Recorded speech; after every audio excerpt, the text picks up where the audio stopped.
دا چې زموږ مشران او زموږ امیران په مرکز کې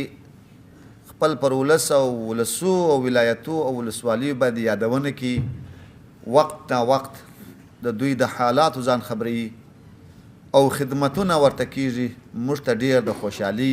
او حوصله افزایی ځای دی. همینطور لازم بدانم که از منصوبین محترم اداره محلی امارت اسلامی افغانستان در هرات، ولسوال صاحبا، رئیس صاحب محترم برشنا،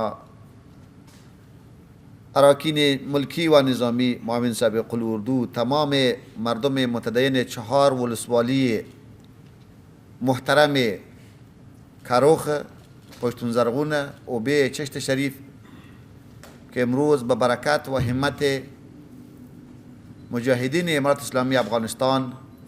قرارداد اتمام پروژه های بررسانیشان بسته میشه را هم به این محفل خیر مقدم بگویم. براستی که افغانستان و ملت افغانستان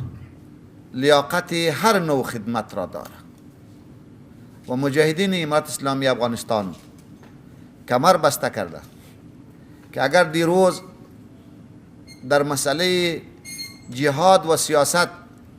برای هر قربانی و زحمت حاضر بود، هر نوع مشکل را تحمل میکرد تا که الله جل جلاله لوث کثیف غرب و کفر را از خاک ما و از کشور ما پاک کرد و کشور ما و شما به تمام معنای کشور مستقل شد، به تمام معنای کشور اسلامی شد. امروز باز همو رهبرا، همو مجاهدین، همو مشرا کمر بسته کرده که برای رفاه اجتماعی ملت خود هر خدمت را بکنه.